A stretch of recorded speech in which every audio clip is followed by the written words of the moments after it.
Hello friends, welcome to Fantasy Guru YouTube channel.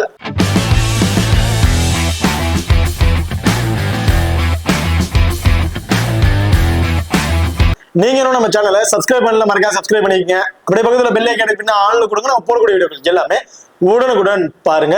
இன்னைக்கு நம்ம அந்த வீடியோல டாடா ஐபிஎல் நடக்கிற 56வது T20 மேட்சை பத்தி தான் பார்க்க போறோம். இந்த மேட்ச் யார் யாருக்கு என்ன நடக்குது அப்படின்னா ஜிடி vs எம்ஐ இவங்க ரெண்டு பேருக்கும் இடையில தாங்க இந்த மேட்ச் வந்து நடக்கிறதுக்கு. இந்த பர்டிகுலர் மேட்சோட ஒரு சின்ன ப்ரிவியூ வீடியோ தான் பார்க்க போறோம்.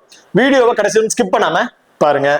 மேட்சை பொறுத்த வரைக்கும் 6ஆம் தேதி மே வந்து நடக்கிறதுக்கு டைமிங் இரவு 7:30 மணிக்கு வந்து இந்த மேட்ச் வந்து நடக்கிறதுக்கு. வெனுவை பொறுத்த வரைக்கும் வான்கடே ஸ்டேடியம் மும்பைல தாங்க இந்த மேட்ச் வந்து நடக்கிறதுக்கு. இப்போ இந்த மும்பையோட பிச் ரிப்போர்ட் அப்படிங்கிறத பார்த்துருவோம்.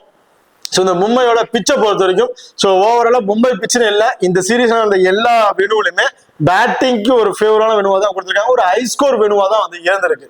பட் இந்த வெனுவை பொறுத்த வரைக்கும் லோவஸ்ட் ஸ்கோர் வெனுவாவும் இருந்திருக்கு, ஹையஸ்ட் ஸ்கோர் வெனுவாவும் வந்து இருந்திருக்கு. இதுல பேட் ஃபர்ஸ்ட் பண்ணவங்களும் வின் பண்ணியிருக்காங்க, சேஸ் பண்ண டீமும் வந்து வின் பண்ணியிருக்காங்க.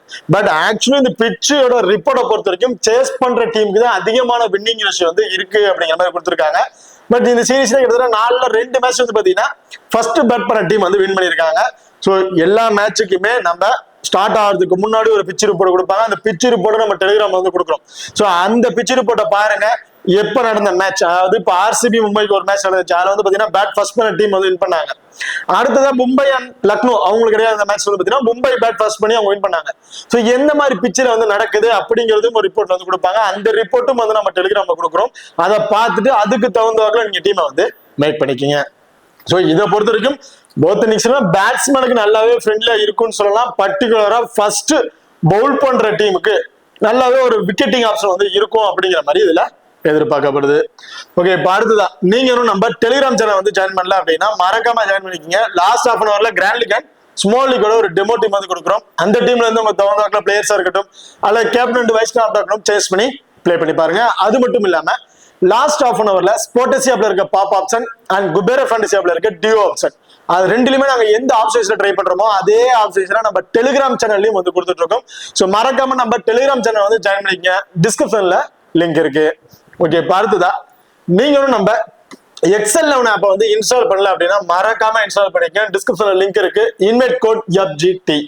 நம்ம XL11 ஆப்ல மும்பை அண்ட் ஜிடி இவங்க ரெண்டு பேருக்கும் இடையில நடக்கிற மேட்சுக்கு 10 லட்சம் ரூபாய் கிராண்ட் லீக் வந்து கொடுக்குறாங்க அண்ட் 30,000 ரூபாய் ஃப்ரீ கிவ்வும் வந்து கொடுக்குறாங்க. ஸோ நீங்க வந்து ஒரு கிராண்ட் லீக்ல தான் நீங்க ப்ளே பண்ண போறீங்க, மல்டிபிள் டீம் நீங்க ட்ரை பண்ண போறீங்க அப்படின்னா அதுக்கு ரொம்ப ரொம்ப பெஸ்டான ஆப்பா வந்துருக்கும். ஏன்னா இதுல வந்து ரொம்பவே கம்மியான பீப்புள்ஸ் தான் வந்து ப்ளே பண்ணிட்டு இருக்காங்க, நிறைய பேர் இல்ல. மற்ற ஆப்லாம் வந்து பாத்தீங்கன்னா கிட்டத்தட்ட நீங்க எடுக்கிற பாயிண்ட்ஸ்ல நீங்க ஒரு 50,000 60,000 பொசிஷன்ல நிக்கிறீங்க அப்படின்னா இந்த ஆப்ல நீங்க ப்ளே பண்றீங்க அப்படிங்கும் போது அதே டீம் 100 இல்ல 150 அந்த ஒரு பொசிஷன்ல வரதுக்கான வாய்ப்புகள் இருக்கு. சோ அப்ப எந்த அளவுக்கு ஒரு டிஃபரன்ஸ் இருக்கு அப்படிங்கிறத பாருங்க. சோ அது ரொம்ப ரொம்ப கம்மியான பீப்புள் ப்ளே பண்ணக்கூடிய ஒரு ஆப்ல grand league multiple time try பண்றவங்களுக்கு ரொம்ப பெஸ்டான ஆப்ஷன் வந்து இருக்கும். அது மட்டும் இல்லாம ஃபர்ஸ்ட் டெபாசிட் பண்றவங்களுக்கு 100% டெபாசிட் போனஸ் வந்து கொடுக்குறாங்க. லோவஸ்ட் என்ட்ரி ஃபீஸ்ல 2000 இருக்கக்கூடிய ஒரு பெஸ்டான ஆப்னு சஜஸ்ட் பண்ணணும்னு நினைச்சீங்கன்னா XL11 ஆப் ரொம்ப பெஸ்டான ஆப்பா வந்து இருக்கும். அதோட ஹெட்வெட் ஃபேண்டசி அப்படிங்கிற மாதிரி ஆப்ஷனும் வந்து கொடுத்துட்டு இருக்காங்க. அதோட இன்ஸ்டன்ட் வித்ட்ராவல் ஆப்ஷன் எல்லாருமே எதிர்பார்த்துட்டு இருக்கிற ஒரு முக்கியமான விஷயம் பாத்தீங்கன்னா அமௌண்ட்டை உடனே என்னால வித்ட்ராவல் பண்ண முடியல மத்த நினைச்சிட்டு இருப்பாங்க. பட் இந்த ஆப்ல 30 செகண்ட்ல உங்களால அமௌண்ட் வந்து வித்ட்ராவல் வந்து பண்ணிக்க முடியும். கிட்டத்தட்ட பாருங்க இன்ஸ்டன்ட் வித்ட்ராவல் ஆப்ஷன் கொடுத்தீங்கன்னா 30 செகண்ட்ல உங்க அமௌண்ட் வந்து மேல வித்ட்ராவலும் வந்து பண்ணிக்க முடியும். ஸோ மறக்காம இவங்களுக்கு ஒரு ஆஃபர் செஷன் வந்து ட்ரை பண்ணி பாருங்க. அது மட்டும் இல்லாம ஒவ்வொரு முக்கியமான மேட்ச் வந்து பாத்தீங்கன்னா ஐபோன் வந்து வெறும் 16 ரூபாய் இன்வெஸ்ட் பண்ணி ஐபோன் அப்படிங்கிற மாதிரி கொடுத்துட்டு இருக்காங்க. ஸோ அதெல்லாம் வந்து நம்ம டெலிகிராம்ல வந்து நம்ம அப்டேட் பண்ணிட்டே இருக்கும். ஸோ அந்த ஆஃபர் ட்ரை பண்ணணும்னு நினைச்சீங்கன்னா நம்ம XL11 ஆப்பை நம்ம டிஸ்கிரிப்ஷன்ல கொடுத்துருக்க லிங்க் மூலியமா போய் ஜாயின் பண்ணிக்கங்க. ஸோ டவுன்லோட் பண்ணி இன்ஸ்டால் பண்ணிக்கங்க. நம்ம XL11 ஆப் லிங்க் டிஸ்கிரிப்ஷன்ல இருக்கு. Invite code FGT. ஓகே, பார்த்ததா வெளியில கடை வந்து பாத்துரும். சோ வெனுவை பொறுத்த வரைக்கும் ஓவராலா 123 மேட்ச் வந்து பிளே பண்ணிருக்காங்க. அதுல பேட் ஃபர்ஸ்ட் பண்ண டீம் 56 மேட்சஸும் பேட் ஸ்டாண்ட் அப் பண்ண டீம் 67 மேட்சஸ் அப்படிங்கிற மாதிரி வின் பண்ணிருக்காங்க. Average first score 171. ஹையஸ்ட் ஸ்கோரை பொறுத்த வரைக்கும் RCB 235 ரன் அடிச்சு ஒரே ஒரு விக்கெட் தான் வந்து இழந்திருக்காங்க. லோவஸ்ட் ஸ்கோர் KKR 67 ரனுக்கு அவங்க 10 விக்கெட்ஸும் வந்து இழந்திருக்காங்க. அடுத்ததான் ரீசெண்ட் ரெக்கார்ட். ஓகே, லாஸ்ட் 5 T20ல அவங்க பிளே பண்ண மேட்சஸை பார்க்கும்போது ஒரு 178ங்கிறது ஒரு ஆவரேஜ் ஸ்கோரா வந்து உங்களுக்கு கிடைச்சிருக்கு. இதுல டோட்டல் விக்கெட்ஸ் 60 விக்கெட்ஸ் வந்து எடுத்திருக்காங்க. அதுல ஃபாஸ்ட் பவுலர் 45 விக்கெட்டும் ஸ்பின்னர் 15 விக்கெட் அப்படிங்கிற மாதிரி எடுத்திருக்காங்க. சோ இதுல full and full fast bowlers தான் அதிகமான விக்கெட்ஸ் வந்து கிடைச்சிருக்கு. எனக்கு தெரிஞ்சு 80% ஃபாஸ்ட் பவுலர் தான் இந்த வீடியோல டாமினேட் வந்து பண்றாங்க. இப்ப அடுத்த ஹெட்வெட் ரெக்கார்ட் வந்து பாத்துறோம். சோ ஹெட்வெட பொறுத்த வரைக்கும் ஓவர் லாஸ்ட் 5 வருஷத்துல வந்து பாத்தீங்கன்னா 6 மேட்ச் வந்து பிளே பண்ணிருக்காங்க. அதுல மும்பை 2 மேட்ச் தான் வந்து வின் பண்ணிருக்காங்க. ஜிடி தான் வந்து பாத்தீங்கன்னா 4 மேட்சஸ் அப்படிங்கிற மாதிரி வின் பண்ணிருக்காங்க. எனக்கு தெரிஞ்சு 2 டீமும் ஒரு டஃப் டீமா தான் வந்து இருக்கு. இந்த மேட்ச் வந்து பார்ப்போம். 2 பேருமே ஈக்குவல் டஃப் கொடுக்கறதுக்கான வாய்ப்புகள் இருக்கு. பார்த்ததா 2 டீம்ல கூட ப்ராப்பர் 12 பேர் யார் யாரு அப்படிங்கிறத பாத்துருவோம். மும்பையை பொறுத்த வரைக்கும் Rohit Sharma, Rickelton innings open பண்றாங்க. Rickelton wicket keeping option, Will Jacks, Suryakumar Yadav, Tilak Varma, Hardik Pandya, Naman Dhir, Kevin Bosch, Deepak Chahar, Trent Boult, Bumrah, Karan Sharma. So இதுதான் மும்பையோட ஒரு ப்ராப்பர் 12 பேர் கொண்ட டீமா வந்து இருக்கு. இப்ப அடுத்ததா குஜராத்தை பொறுத்த வரைக்கும் சுமன் கில், சாய் சுதர்சன் இன்னிங்ஸ் ஓபன் பண்றாங்க. Jos Buttler wicket keeping option, பாசினர் சுந்தர், ஷாருக் கான், ராகுல் Tewatia, Rashid Khan, Mohammed Siraj, Coetzee, Sai Kishore, Prasidh Krishna and Ishant Sharma. So Ishant Sharma last match ஒரு சின்ன இன்ஜுரி அப்படிங்கிற மாதிரி இருந்து கடைசி ஓவர் பவுல் பண்ணாம அவர் போயிட்டாரு. எனக்கு கியூர் ஆயிருக்கும், இவர் தான் வந்து பவுல் பண்ணுவாரு அப்படின்னு எதிர்பார்க்கிறேன். அப்படி பவுல் பண்ணல அப்படின்னா அசத் கான் மோஸ்ட் ப்ராபபிலி உள்ள வரதுக்கான வாய்ப்புகள் இருக்கு. ஓகே, இப்போ 2 டீம் கூடிய பிளேயர்ஸ்ல 4 ஓவர் பவுல் பண்ணக்கூடிய பவுலர் அப்படின்னு பாத்தீங்கன்னா இப்போ ஜிடியை பொறுத்தவரைக்கும் 4 ஓவர் பவுல் பண்ணக்கூடிய player Prasidh Krishna 4 over, Coetzee 4 over, Mohammed Siraj 4 over வந்து பவுல் பண்ணிடுறாங்க. ரஷீத் கான் 2 ஓவர், அதிகபட்சம் 3 ஓவர் வந்து பவுல் பண்ணுவாரு. இஷாந்த் சர்மா லாஸ்ட் மேட்ச் அந்த கடைசி ஓவர் பவுல் பண்ணும்போது ஒரு சின்ன இன்ஜுரி அப்படின்னு சொல்லிட்டு அவர் வந்து பவுலிங் ஆப்ஷன் கொடுக்கல. சாய் கிஷோர் தான் வந்து பவுல் பண்ணியிருந்தாரு. எனக்கு தெரிஞ்சு இந்த மேட்ச் இஷாந்த் சர்மா வரதுக்கு வாய்ப்பு இருக்கு. அப்படி இல்லைன்னா அதுல அர்ஷத் கான் தான் உள்ள வர்றாரு. அர்ஷத் கான் வந்தார் அப்படின்னா ஒரு 2 வந்து ஒரு 3 ஓவர் வந்து பவுல் பண்றதுக்கான வாய்ப்புகள் இருக்கு. ஆப்பனன்ட் டீம்ல லெப்ட் ஹேண்டர் பெருசா இல்ல. எனக்கு தெரிஞ்சு வாஷிங்டன் சுந்தர் ஒரு ஓவர்ல 2 ஓவர் அப்படிங்கிறத பவுல் பண்ணலாம். சாய் கிஷோருக்கு பெருசா பவுலிங் ஆப்ஷன் கொடுக்கறது இல்லைங்க. இப்ப ரீசென்ட் மேட்சஸ்ல வந்து பாத்தீங்கன்னா பெருசா பவுலிங் ஆப்ஷன் கொடுக்கறது இல்ல. 4 ஓவர் கம்ப்ளீட் பண்றாரு. இந்த மேட்ச் பவுலிங் ஆப்ஷன் கொடுக்குறாங்க அப்படின்னா அவருக்கு வந்து விக்கெட்டிங் ஆப்ஷன் வந்து எதிர்பார்க்கலாம். இல்ல வச்சு நீங்க அவர் வந்து பெருசா கன்சல்ட் பண்ண தேவையில்ல. அதே மும்பையை பொறுத்த வரைக்கும் Bumrah, Trent Boult, Kevin Bosch, so இவங்க 3 பேருமே 4 ஓவர் வந்து பவுல் பண்ணிடுவாங்க. அடுத்தது தீபக் சகர் மினிமம் 3 ஓவர் வந்து பவுல் பண்றாரு. கரண் சர்மா 2 ஓவர், ஹர்திக் பாண்டியா 2 ஓவர் அப்படிங்கிறது பவுல் பண்றதுக்கான வாய்ப்புகள் இருக்கு. இதுல வில் ஜாக்கும் சம்டைம்ஸ் பவுலிங் ஆப்ஷன் வந்து கொடுக்குறாங்க. சோ அப்ப ஆப்பனன்ட் டீம்ல லெஃப்ட் ஹேண்டர்ஸ் அப்படின்னு பார்க்கும்போது சோ பெருசா லெஃப்ட் ஹேண்டர்ஸ் இல்லாதனால எனக்கு தெரிஞ்சு இந்த match will jack mostly bowling option கொடுக்க மாட்டாங்க.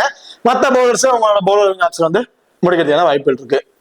ஓகே, இப்போ 2 டீமும் கூட பிளேயர் ஸ்டேஷன்ல யார் யாருக்கு இம்பார்ட்டன்ட் கொடுக்கலாம் அப்படிங்கிறத பாத்துருவோம்.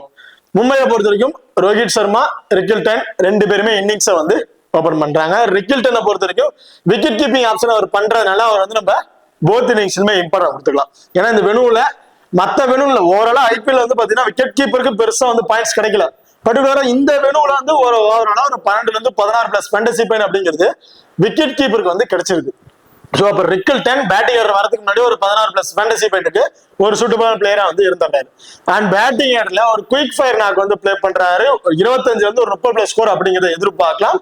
போத் இன்னிங்ஸ்ல இருந்து பர்டிகுலரா அவர் சேஸ் பண்றாருன்னா ரொம்ப ரொம்ப இம்பார்ட்டன்ட் பிளேயரா தான் வந்திருப்பாரு. எனக்கு தெரிஞ்சு போத் இன்னிங்ஸ்ல வந்து நான் வந்து ஒரு 30 பிளஸ் ஸ்கோர் கிடைக்கும் அப்படிங்கிற மாதிரி எதிர்பார்க்கிறேன்.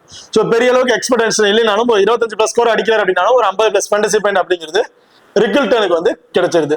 சோ அப்படி இருக்கும்போது ரிக்கில்டன் நம்ம ஓவராலா ஒரு 70 பிளஸ் ஃபேண்டசி பாயிண்ட் அப்படிங்கிறத எதிர்பார்க்கலாம். சோ ஸ்மால் லீக் ட்ரை பண்றவங்க கண்டிப்பா ரிக்கில்டன் போத் இன்னிங்ஸ்லுமே இம்பார்ட்டன்ட் வந்து ட்ரை பண்ணிக்கங்க. ரோஹித் சர்மா, சோ ரோஹித் சர்மாவோட ரீசன்ட் ஃபார்ம் ரொம்பவே சூப்பரான ஃபார்ம்ல இருக்கு. அவுட்டர் வெனுல வேற லெவல் பெர்ஃபார்மன்ஸ் பண்ணிருக்காரு. ஹோம் பிட்ச்ல 2 மேட்சஸ்ல ட்ரீம் டீம்ல வந்திருக்காரு. பேலன்ஸ் இந்த 2 மேட்ச்ல பெருசா வந்து ட்ரீம் டீம்ல வரல. எந்தெந்த மேட்ச் அப்படின்னு பாத்தீங்கன்னா பேட் ஃபர்ஸ்ட் பண்றாங்க மும்பை அப்படிங்கும் போது அவர் ட்ரீம் டீம்ல மோஸ்ட்லி வரவே மாட்டாரு. ஏன்னா ரோஹித் சர்மா பொறுத்த வரைக்கும் சேஸ் பண்ணும்போது அவர் இருக்க ரெக்கார்ட்ஸோ எக்கனாமிக்கோ அவர் பேட் பண்ற ஸ்ட்ரைக் ரேட்டோ இருக்கட்டும் ஃபர்ஸ்ட் பேட் பண்ணும்போது சுத்தமா இல்லைங்க. சோ அப்படி இருக்கும்போது Rohit Sharma small league try பண்ணாலும் சரி, கிராண்ட் லீக் ட்ரை பண்ணாலும் சரி, சிங்கிள் ஆஃப் சைஸ்ல பிளேயர் எனக்கு தெரிஞ்சு செகண்டா பேட் பண்றாங்க அப்படின்னா ஒன்னொரு கிராண்ட் லீக்கு கேப்டன்ஷிப்புக்கு ஒரு ஒர்த்தமான பிளேயரா வந்திருப்பாரு. ஃபர்ஸ்ட் பேட் பண்றாங்கன்னா நீங்க அவர் 50 ஆஃப் ட்ரை பண்ணி பார்த்துக்கலாம். அது மட்டும் இல்லாம இந்த வெனுல மோஸ்ட்லி இந்த வெனுல ஓவராலாவே ரோஹித் சர்மாவுக்கு லெஃப்ட் ஆர்ம் ஃபாஸ்ட் பால்ட்ட அதிக முறை விக்கெட்ஸ் வந்து இழந்திருக்காரு. ஓவராலா இப்போதைக்கு ஜிடில லெஃப்ட் ஆர்ம் ஃபாஸ்ட் பவுலர் பெருசா யாருமே இல்ல. ரைட் ஆஃப் ஃபாஸ்ட் பவுலர் அந்த மாதிரி தான் வந்து இருக்கிறாங்க. பட் எனக்கு தெரிஞ்சு ரோஹித் சர்மா இந்த வெறுவுல ரீசெண்டா பிளே பண்ண மேட்ச்ல ஒரு அதிகமா விக்கெட் யார்ட்ட இழந்திருக்காரு அப்படின்னா ஃபாஸ்ட் பவுலர் விக்கெட் இழந்திருக்காரு. அதுல ஒரே ஒரு மேட்ச்ல மட்டும் தான் left arm fast bowler wicket வந்திருக்காரு. மற்ற match right arm fast bowler தான் விக்கெட் வந்து இழந்திருக்காரு. ஸோ அப்படி இருக்கும்போது ஃபர்ஸ்ட் பேட் பண்ணும்போது நீங்க ரோஹித் சர்மாவை நீங்க 50 ஆப்ஷன் ட்ரை பண்ணி பாத்துக்கலாம். இல்ல நான் ரிஸ்க் எடுக்க தயாரா இல்ல, நான் சேஃபா தான் போகணும்னு நினைக்கிறீங்க அப்படின்னா நீங்க ரோஹித் சர்மாவை நீங்க போத் இன்னிங்ஸ்ல இம்பார்ட் வந்து ட்ரை பண்ணிக்கீங்க. வில் ஜாக் சோ இந்த மேட்ச் பவுலிங் ஆப்ஷன் கிடைக்குமாங்கிறது பெரிய கொஸ்டின் மார்க் தான்.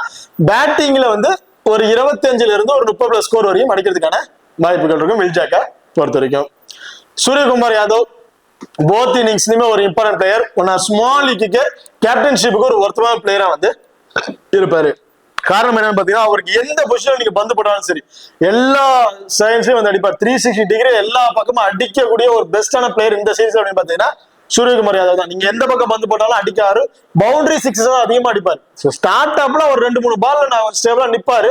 அதுக்கப்புறம் எல்லா பாலுமே அடிக்க ஆரம்பிச்சுவாரு. ஒரு ஹியூஜ் ஸ்கோர் போறதுக்கான வாய்ப்புகள் இருக்கு. நான் இந்த மேட்ச் பர்டிகுலரா சூரியகுமார் யாதவ் இருந்து ஒரு 50ல இருந்து ஒரு 60+ ஸ்கோர் வரையும் கிடைக்கிறதுக்கான வாய்ப்புகள் இருக்கும் அப்படிங்கிற மாதிரி எதிர்பார்க்கிறேன். திலக் வர்மா திலக் வர்மாவை பொறுத்த வரைக்கும் மேட்சுக்கு மேட்ச் ஒரு பேட்டிங் ஆப்ஷன் கொடுக்கறது இல்லை. அப்படியே கிடைச்சாலும் பெருசா ஸ்கோர்ஸ் வந்து கிடைக்கிறது இல்லை. திலக் வர்மா ஃபர்ஸ்ட் பேட் பண்றாங்க மும்பை அப்படின்னா திலக் வர்மாவுக்கு ஒரு இம்பார்ட்டன் கொடுத்துக்கங்க. அப்படி இல்லை அப்படின்னா திலக் வர்மாவை நீங்க கன்சல்ட் பண்ணவே தேவையில்லை. அவர் தவிர்த்து நீங்க வேற பிளேயரா ட்ரை பண்ணி பார்த்துக்கலாம். ஹர்திக் பாண்டியா போத் இன்னிங்ஸ்லயுமே ஒரு இம்பார்ட்டன்ட் பிளேயரா வந்திருப்பாரு. ரொம்ப சேஃபான பிளேயரா வந்திருப்பாரு. இந்த வெனுல விக்கெட்டிங் ஆப்ஷன்ல பவுலர் எனக்கு தெரிஞ்ச ஆவரேஜா பாத்தீங்கன்னா ஃபாஸ்ட் பவுலருங்கும் போது கிட்டத்தட்ட 4 ஃபாஸ்ட் பவுலர் போறதுனால Hardik Pandya sometime bowling option அவர் வந்து கம்மி பண்ணிக்கிறாருங்க. ஏன்னா அந்த 4 பவுலருக்குமே நல்லாவே சப்போர்ட்டிங் இருக்கு அப்படிங்கும் போது அவரு ஒரு பிரஷர் வந்து ஏத்துக்க விரும்பல. சோ அவங்களே பவுல் பண்ணிட்டு போட்டோம் அப்படிங்கிற மைண்ட்ல பவுலிங் ஆப்ஷன் வந்து கம்மி பண்ணிடுறாரு. இன்கேஸ் இதுல யாராச்சும் ஸ்கோர்ஸ் ரொம்ப கொடுக்குறாங்க ரொம்ப அடி வாங்குறாங்க அப்படின்னா கண்டிப்பா பவர் பிளேக்கு அப்புறம் ஹர்திக் பாண்டியா பவுல் பண்றதுக்கான வாய்ப்புகள் இருக்கு. எனக்கு தெரிஞ்சு போத் இன்னிங்ஸும் இருந்து ஒரு விக்கெட் அப்படிங்கறது எதிர்பார்க்கலாம். ஒரு விக்கெட் எடுக்கிறாருன்னா கேச்சஸ் இல்ல ரன் அவுட்ஸ் எல்பிடபிள்யூ ஸ்டம்பிட் இந்த மாதிரி எடுக்கிறதா மோஸ்ட்லி கேச்சஸ் மூலமா தான் கிடைக்குது. ஸோ ட்ரீம் லெவல்ல சேஞ்ச் பண்ணிக்க பாயிண்ட்ஸ் கணக்கு டீம்ல இருக்க பாயிண்ட் சேர்த்து ஒரு 35+ ஃபேண்டசி பாயிண்ட் அப்படிங்கிறது கிடைக்கிறதுக்கான வாய்ப்புகள் இருக்கு. அண்ட் பேட்டிங்ல எனக்கு தெரிஞ்சு டாப் ஆர்டர்ல இருக்கிறவங்க கொஞ்சம் ஏர்ல விக்கெட் எடுத்துட்டாங்கன்னா திலக் வர்மா வரதுக்கான வாய்ப்புகள் இருக்கு. அப்படி இல்ல டாப் ஆர்டருக்கு கொஞ்சம் 10 ஓவருக்கு அப்புறம் தான் விக்கெட் ஒண்ணுன்னா விழுவுது. அதுக்கப்புறம் தான் ஹர்திக் பாண்டியா 15 ஓவருக்கு அப்புறம் தான் ஹர்திக் பாண்டியா வராது. மினிமம் 13 ஓவருக்கு அப்புறம் ஹர்திக் பாண்டியா வராரு அப்படிங்க விக்கெட் விழுவுது அப்படின்னா கண்டிப்பா ஹர்திக் பாண்டியா பேட்டிங் வந்துருவாரு. சோ அப்படி இருக்கும்போது ஹர்திக் பாண்டியா கேப்டன்ஷிப்புக்கு ரொம்ப ஒருத்தமான பிளேயரா வந்திருப்பாரு. பேட்டிங்ல குயிக் ஃபயர் நாக் ஆடக்கூடிய பிளேயர் ரொம்ப பெஸ்டான பிளேயர் அப்படின்னு பார்த்தீங்கன்னா ஹர்திக் பாண்டியா தான் இருக்கும் இந்த டீமை பொறுத்த வரைக்கும். சோ அப்படி இருக்கும்போது எனக்கு தெரிஞ்ச ஹர்திக் பாண்டியா போத் இன்னிங்ஸ்லயும் ஒரு பெஸ்டான பிளேயரா வந்திருப்பாரு. பவுலிங்ல பெரிய அளவுக்கு விக்கெட்ஸ் எதிர்பார்க்க முடியாது. பட் பேட்டிங்ல டிரான் லீக்ல ரிஸ்கா ட்ரை பண்றாங்க. கேப்டன்ஷிப் கொடுத்து ட்ரை பண்ணி பார்க்கலாம். பேட்டிங் வந்து வர ஸ்கோர்ஸை மட்டும் கன்சல்ட் பண்ணீங்க அப்படின்னா இதுல அர்த்தம் நமந்தீர் இருக்காரு. ஸோ நமந்தீரை பொறுத்த வரைக்கும் பேட்டிங் ஆப்ஷன் மோஸ்ட் பப்ளிக் கிடைக்காது. எனக்கு தெரிஞ்சு இந்த மேட்ச் ஃபர்ஸ்ட் பேட் பண்றாங்கன்னா மோஸ்ட்லி அவர் பேட்டிங் ஆட வரதுக்கான வாய்ப்புகள் இருக்கும். செகண்ட் பேட்னா அவர்கிட்ட நம்ம பேட்டிங் ஆப்ஷன் வந்து எதிர்பார்க்க முடியாது.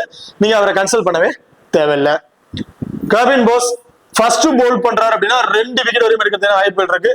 செகண்டா போல் பண்றாருன்னா 1 விக்கெட் இந்த மாதிரி தான் வந்து விட்டு நம்ம எதிர்பார்க்கலாம். அண்ட் எனக்கு தெரிஞ்சு ஒரு கேச்சஸ் வரும் பிடிக்கிறதுக்கான வாய்ப்புகள் இருக்கு கர்வின் போஸை பொறுத்த வரைக்கும். தீபக் சகர் சேம் ஃபர்ஸ்ட் போல் பண்றாருன்னா 2 விக்கெட் தாராளமா வந்து எதிர்பார்க்கலாங்க. செகண்டா போல் பண்றாரு அப்படின்னா அவரை நீங்க 50 ஆப்ஷனாவே ட்ரை பண்ணி பாருங்க. பெருசா ஒரு விக்கெட்ஸ் நம்ம வந்து எதிர்பார்க்க முடியாது. ட்ரெண்ட் போல் பும்ரா 2 பேருமே போத் இன்னிங்ஸ்லயுமே இம்பார்ட்டன்ட் பிளேயர். இந்த மேட்ச் ட்ரெண்ட் போல் போத் இன்னிங்ஸ்லயும் இம்பார்ட்டன் கொடுத்துருங்க. எனக்கு தெரிஞ்சு போத் இன்னிங்ஸ்லயுமே 2 விக்கெட் வரையும் எடுக்கிறதுக்கு வாய்ப்பு இருக்கு. பும்ரா 2 விக்கெட் மினிமம் அதிகபட்சம் 3 விக்கெட் வரையும் எதிர்பார்க்கலாம் இந்த மேட்ச் பொறுத்த வரைக்கும். One or small league and grand லீக்கு கேப்டன்ஷிப்புக்கு ஒரு ஒர்த்மான பிளேயரா வந்திருப்பாரு பும்ராவை பொறுத்த வரைக்கும். கரண் சர்மா ஒரு லெக் பிரேக் பவுலர். ஸோ இந்த வெனுல ஸ்பின்னர்ஸுக்கு கொஞ்சம் டாமினேட் பண்றாங்க தான். பட் பெரிய அளவுக்கு ஸ்பின்னர்ஸ்க்கு டாமினேட் கிடைக்கிறது இல்ல. போத் இன்னிங்ஸ்ல இருந்து 1 விக்கெட் வரைக்கும் கிடைக்கும் அப்படிங்கிற மாதிரி எதிர்பார்க்கிறேன். இந்த மேட்ச் அவரோட பவுலிங் ஆப்ஷன் கம்மி பண்றதுக்கான வாய்ப்புகளும் வந்து இருக்கு. ஓகே, அடுத்ததான் ஜிடி குஜராத்தை பொறுத்த வரைக்கும் இந்த 3 பிளேயர் போத் இன்னிங்ஸ்லயுமே இம்பார்ட்டன்ட் பிளேயரா வந்திருப்பாங்க. கிராண்ட் லீக்ல ட்ரை பண்ணாலும் சரி ஸ்மால் லீக்ல ட்ரை பண்ணாலும் சரி இந்த 3 பேருமே நீங்க போத் இன்னிங்ஸ்லயுமே இம்பார்ட்டன்ட் கொடுத்து ட்ரை பண்ணிக்கங்க. ஏன்னா இந்த 3 பேர் ஃபார்ம் வைஸ் வேற லெவல் ஃபார்ம்ல வந்து இருக்கிறாங்க. இந்த பிளேயர்ஸ் கண்டிப்பா நம்ம ரிஸ்க் எடுக்கவே முடியாது. ஏன்னா கிராண்ட் லீக்ல ரிஸ்க் எடுத்தா ஆனும் அப்படிங்கிற பட்சத்துல டீம் மேக் பண்றோம். பட் அதுலயுமே இவங்களை தவிர்த்து இவங்க பிளேஸ் ஏதாவது பிளேயர் தவிர்த்து ட்ரை பண்ணாம அது ரொம்ப ரிஸ்கா போயிடும். ஸோ அப்படிங்கிற பட்சத்துல இப்போ ரீசெண்ட் மேட்சஸ் வந்து பார்க்கும்போது இந்த 3 பேருமே போத் இன்னிங்ஸ்லுமே பெஸ்ட் பிளேயரா வந்து இருப்பாங்க. அதுல செகண்டா பேட் பண்றாங்கன்னா சுமன் கில் கேப்டன்ஷிப்புக்கு ஒரு ஒருத்தமான பிளேயரா வந்திருப்பாரு. ஃபர்ஸ்ட் பேட் பண்றாங்கன்னா சாய் சுதர்சனுக்கு ஒரு கேப்டன்ஸ் கேப்டன் கொடுத்து நீங்க ட்ரை பண்ணி பார்க்கலாம். என்ன ஒண்ணு சம்டைம் அவர் இம்பாக்ட் பிளேயரா கூட வெளியே போய் உட்காந்துறாரு. அது மட்டும் தான் அவருக்கு ஒரு பயசா வந்திருக்கு. ஜாஸ் பட்லர் போத் இன்னிங்ஸ்லுமே ஸ்மால் லீக்கு ஒரு கேப்டன்ஷிப்புக்கு ரொம்ப ரொம்ப ஒர்த்தமான பிளேயரா வந்து இருப்பாரு. ஸோ எனக்கு இந்த 3 பேருமே பர்டிகுலரா இந்த ஸ்கோர் தான் அடிப்பாங்க, இப்பதான் பர்ஃபார்மன்ஸ் இருக்கும் அப்படின்னு சொல்ல முடியல. ஏன்னா அவங்க வந்து பாத்தீங்கன்னா எல்லா மேட்சுமே அடிச்சு ஆடுறாங்க.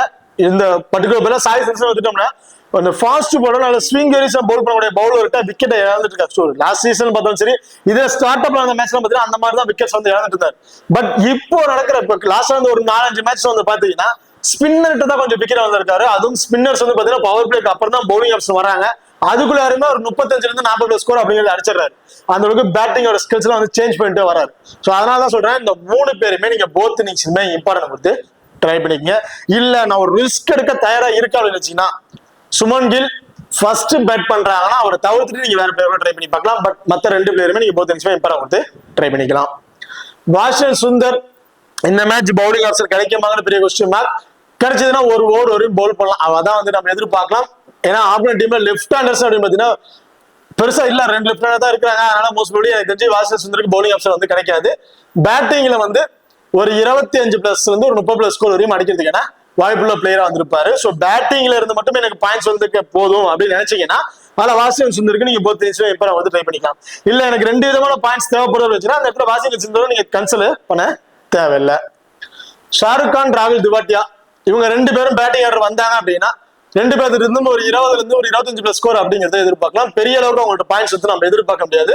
இதுல ராகுல் திவாட்டியாவா ஷாருக் கானாங்கும் போது சம்டைம்ஸ் ராகுல் திவாட்டியா தான் டாப் ஆர்டர்ல கொண்டு வந்து கொடுக்குறாங்க. அப்படி இருக்கும்போது ராகுல் திவாட்டியா ஷாருக் கானை கம்பேர் பண்ணும்போது ஒரு பெஸ்டான பிளேயரா வந்து இருப்பாரு.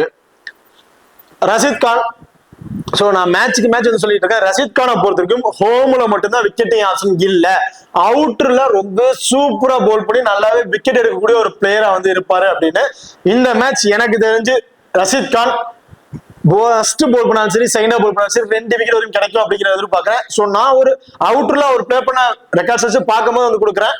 நீங்க அந்த அளவுக்கு எக்ஸ்பெக்ட் பண்ணலாலும் 1 விக்கெட் அப்படிங்கிறது கண்டிப்பா வந்து எக்ஸ்பெக்ட் பண்ணலாம். அண்ட் பேட்டிங்ல வந்து சூப்பரா பெர்ஃபார்மன்ஸ் பண்ணக்கூடிய ஒரு பெஸ்ட் பிளேயர் அப்படின்னு சொல்லலாம் ரஷீத் கானை பொறுத்த வரைக்கும். இன்கேஸ் டாப் ஆர்ல 15 ஓவர் 16 ஓவர் வரைக்கும் நின்று பிளே பண்ணிட்டாங்க, அதுக்கப்புறம் ஒரு நல்ல யூஸ் ஸ்கோர் டாப் ஒரு அக்ரெசிவா ஆடக்கூடிய ஒரு பிளேயர் போகணும் அப்படின்னா அந்த இடத்துல ரஷீத் கான் தான் டாப் ஆர்ல வருவார்.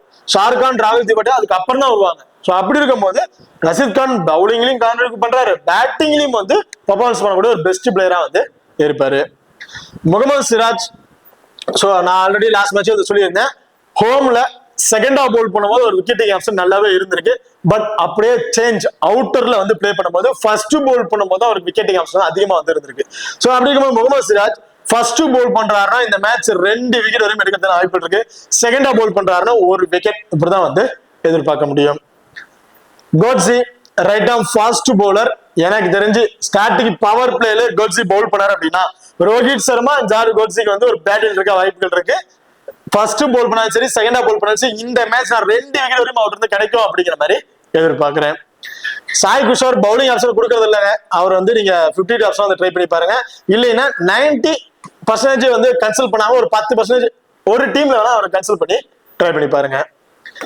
பிரசித் கிருஷ்ணா போத் இன்னிங்ஸ்லயுமே இம்பார்ட்டன்ட் பிளேயர், போத் இன்னிங்ஸ்லயுமே 2 அதிகபட்சம் 3 விக்கெட் வரையும் எடுக்கக்கூடிய ஒரு பெஸ்ட் பிளேயரா வந்திருப்பாரு. ஸோ இந்த மேட்ச் பிரசித் கிருஷ்ணா போத் இன்னிங்ஸ்லயுமே இம்பார்ட்டன்ட் வந்து ட்ரை பண்ணி பாருங்க. உன்னோட கிராண்ட் லீக்கு கேப்டன்ஷிப்புக்கு ஒரு பெஸ்ட் பிளேயரா வந்து இருப்பாரு.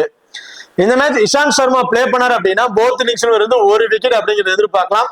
அவர் பிளே பண்ண அசத் கான் தான் உள்ள வராரு அப்படின்னா கண்டிப்பா அசத் கான் ஃபர்ஸ்ட் பவுல் பண்ற மாதிரி இருந்தா 2 விக்கெட் எதிர்பார்க்கலாம். செகண்டா பவுல் பண்றாங்கன்னா அவர் நீங்க கன்சல்ட் பண்ணவே தேவையில்லை. ஓகே, இப்போ 2 டீமுக்கு பிளேயர் சைஸ்ல யார் யாருக்கு என்னென்ன ஆப்ஷன்ஸ்ல இருக்கு அப்படிங்கிறத பார்த்துட்டோம். 2 டீமுக்கு கூட ஹை பர்சன்ட் பிளேயர்ஸ்ல யார் யாருக்கு இம்பார்ட்டன்ட் கொடுக்கலாம், லோ பர்சன்ட் பிளேயர்ஸ்ல யார் யாருக்கு இம்பார்ட்டன்ட் கொடுக்கலாம் அப்படிங்கிறத பார்த்துருவோம். இதுல மும்பையை பொறுத்த வரைக்கும் Rohit Sharma, Rickelton, Suryakumar Yadav, Hardik Pandya, Trent Boult, Bumrah இந்த 6 பிளேயர் வந்திருக்காங்க. ஸோ இந்த 6 பிளேயர்ல இந்த 5 பிளேயர்ஸ் வந்து நீங்க போத் இன்னிங்ஸ்லுமே இம்பார்ட்டன் கொடுத்து ட்ரை பண்ணி பார்க்கலாம். இல்ல எனக்கு ரிக்கில்டன் மேல கூட கொஞ்சம் டவுட்டா இருக்குன்னு நினைச்சீங்கன்னா ஹர்திக் பாண்டியா 1, சூரியகுமார் யாதவ் 2, ட்ரெண்ட் போல்ட் 3, பும்ரா 4, இந்த 4 பேருமே போத் இன்னிங்ஸ்லுமே இம்பார்ட்டன் பிளேயரா வந்திருப்பாங்க. இல்ல ரிக்கில்டன் ஃபர்ஸ்ட் பேட்ல ஒரு இம்பார்ட்டன் வந்து ட்ரை பண்ணிருக்கீங்க. ரோஹித் சர்மா செகண்ட் பேட்ல ரொம்ப பெஸ்டான பிளேயரா வந்து இருப்பாரு. பட் ரிக்கில்டன் நான் ஏன் போத் இன்னிங்ஸ்லுமே இம்பார்ட்டன் கொடுங்க அப்படின்னா இந்த வெனுல நடந்த மேட்ச் எல்லாம் பார்க்கும்போது ஒரு மேட்ச் பேட் ஃபர்ஸ்ட் பண்ணும்போது நல்லா பர்ஃபார்மன்ஸ் பண்ணிருக்காரு, ஒரு மேட்ச் பேட் செகண்ட் பண்ணும்போது நல்லா பர்ஃபார்மன்ஸ் பண்ணிருக்காரு. என்னைய பொறுத்த வரைக்கும் ரிக்கில்டன் நான் பர்டிகுலரா போத் இன்னிங்ஸ்லுமே இம்பார்ட்டன் கொடுத்துக்குவேன். நீங்க சிங்கிள் ஆர்ஸ்ல ட்ரை பண்ண வச்சீங்கன்னா ஃபர்ஸ்ட் பேட் பண்ணும்போது ஒரு இம்பார்ட்டன் கொடுத்து ட்ரை பண்ணிக்கங்க. அது ஹை பர்சன்டேஜ் டிடியை பொறுத்த வரைக்கும் சாய் சுதர்சன், சுமன் கில், ஜாஸ் பட்லர், பிரசித் கிருஷ்ணா இந்த 4 பிளேயருமே போத் இன்னிங்ஸ்லயுமே ரொம்ப பெஸ்டான பிளேயரா வந்திருப்பாங்க. இதுல இல்ல நான் ஒரு சிங்கிள் ஆப்ஷன் நான் பேச ரிஸ்க் எடுக்க நான் தயாரா இருக்கேன்னு நினைச்சீங்கன்னா சாய் சுதர்சன் அவரை கன்சல்ட் பண்ண முடியாது. சுமன் கில்லை பொறுத்த வரைக்கும் ஃபர்ஸ்ட் பேட் பண்றாங்கன்னா 50 ஆப்ஷன் ட்ரை பண்ணிட்டு செகண்ட் பேட்னா ஒரு இம்பார்ட்டன் கொடுத்து நீங்க ட்ரை பண்ணி பார்க்கலாம். அது லோ பர்சன்டேஜ் இருக்கிற பிளேயர்ஸ்ல கேபின் போஸ், தீபக் சகர் 2 பேருமே ஃபர்ஸ்ட் பவுல் பண்றாங்கன்னா மஸ்ட் ட்ரை ஆப்ஷன் வந்திருப்பாங்க. கரண் சர்மா டோட்டலி டிஃபரன்ஸ் பிக்க ஒரு ஸ்பின்னருக்கு நான் ஆப்பர்ச்சுனிட்டி கொடுத்து ட்ரை பண்ணி பார்க்கறேன் அப்படின்னு அவருக்கு ஒரு இம்பார்ட்டன் கொடுத்து ட்ரை பண்ணிக்கங்க. அது ஜிடியை பொறுத்த வரைக்கும் முகமது சிராஜ் ஃபர்ஸ்ட் பவுல் பண்றாருன்னா ஒரு இம்பார்ட்டன் கொடுத்து ட்ரை பண்ணிக்கங்க. கோட்ஸி போத் இன்னிங்ஸ்லயுமே ஒரு ரொம்ப பெஸ்டான பிளேயரா வந்திருப்பாரு. ரஷித் கான் எனக்கு தெரிஞ்சு இந்த வெறும் ஸ்பின்னருக்கு டர்ன் ரஷித் கான் அவரோட அவுட்டர்ல இருக்கக்கூடிய விக்கெட்டிங் ஆப்ஷன் அப்படின்னு பார்க்கும்போது நான் பர்டிகுலரா இந்த மேட்ச் அவருக்கு நான் போத் இன்னிங்ஸ்லுமே இம்பார்ட்டன் கொடுத்துப்பேன். நீங்க ஏதாவது சிங்கிள் ஆப்ஷன் ட்ரை பண்ண வச்சீங்கன்னா ஃபர்ஸ்ட் பவுல் பண்ணும்போது ஒரு இம்பார்ட்டன் கொடுத்து ட்ரை பண்ணிக்கங்க. Washington Sundar bowling option most probably இந்த மேட்ச் வந்து கிடைக்காது. பேட்டிங்ல இருந்த மட்டும் நான் அவர் எதிர்பார்க்கறேன் நினைச்சீங்கன்னா வாஷிங்டன் சுந்தருக்கு நீங்க இம்பார்ட்டன் கொடுத்து ட்ரை பண்ணி பார்க்கலாம். ஓகே, இப்போ 2 டீமுக்கு பிளேயர் ஸ்டேஷன்ல ஸ்மால் லீக்ல ட்ரை பண்ணும்போது கேப்டன் அண்ட் வைஸ் கேப்டன் அப்படின்னு பாத்தீங்கன்னா ரிக்கில்டன் ஒரு கேப்டன் வைஸ் கேப்டனுக்கு ரொம்ப பெஸ்டான பிளேயரா வந்திருப்பாரு. அண்ட் ஹர்திக் பாண்டியா அவருக்கு ஒரு கேப்டன் வைஸ் கேப்டன் கொடுத்து ட்ரை பண்ணி பார்க்கலாம். மோஸ்ட்லி இப்போ வர மேட்ச் எல்லாமே பார்த்தீங்கன்னா சூரியகுமார் யாதவுக்கும் வந்து ஒரு கேப்டன் வைஸ் கேப்டன் கொடுத்து ட்ரை பண்ணிருக்காங்க. ஸோ ஸ்மால் லீக்ல இந்த 3 பேருமே ரொம்ப பெஸ்டான பிளேயரா வந்து இருப்பாங்க. கிராண்ட் லீக் ட்ரை பண்ணிருக்கும் போது ட்ரெண்ட் போல்ட், பும்ரா 2 பேர்ல இந்தியன் பிளேயர் போத் இன்னிங்ஸ்ல கூட நீங்க கேப்டன் வைஸ் கேப்டன் கொடுத்து ட்ரை பண்ணி பார்க்கலாம். அண்ட் கேபின் போஸ், தீபக் சகர் 2 பேர்ல ஃபர்ஸ்ட் மும்பை பவுல் பண்ணிச்சு அப்படின்னா 2 பேர்ல நீங்க யாரை ட்ரை பண்றீங்களோ அவங்களுக்கு ஒரு கேப்டன் வைஸ் கேப்டன் கொடுத்து ட்ரை பண்ணி பாருங்க. அதே ஜிடியை பொறுத்த வரைக்கும் Jos Buttler small league try பண்ணும்போது கேப்டன்ஷிப் ரொம்ப பெஸ்டான பிளேயரா வந்திருப்பாரு. சாய் சுதர்சன், சுமன் கில் 2 பேர்ல நீங்க யாரை ட்ரை பண்றீங்களோ அவங்களுக்கு ஒரு கேப்டன் வைஸ் கேப்டன் கொடுத்து ட்ரை பண்ணி பாத்துக்கலாம். அதே கிராண்ட் லீக் ட்ரை பண்ணும்போது பிரசித் கிருஷ்ணா கேப்டன் வைஸ் கேப்டனுக்கு ரொம்ப பெஸ்டான பிளேயரா வந்திருப்பாரு. அண்ட் நான் இந்த மேட்ச் பர்டிகுலர் கோட்ஸிக்கு வந்து கிராண்ட் லீக் ட்ரை பண்ண ஒரு கேப்டன் வைஸ் கேப்டன் கொடுத்து ட்ரை பண்ணி பார்க்க போறேன். ஸோ நீங்க அதை ட்ரை பண்ணாலும் தாராளமா ட்ரை பண்ணி பாருங்க. ஓகே, இப்போ இந்த வீடியோ வந்து உங்களுக்கு பிடிச்சிருக்கு நம்புறேன். ஸோ இந்த வீடியோ பிடிச்சிருந்துச்சு அப்படின்னா மறக்காம லைக் பண்ணுங்க அண்ட் ஷேர் பண்ணுங்க, சப்ஸ்கிரைப் பண்ணுங்க. இந்த வீடியோ பத்தி கருத்துக்கள் இருந்துச்சு அப்படின்னா மறக்காம கமெண்ட் பண்ணுங்க. தேங்க்யூ.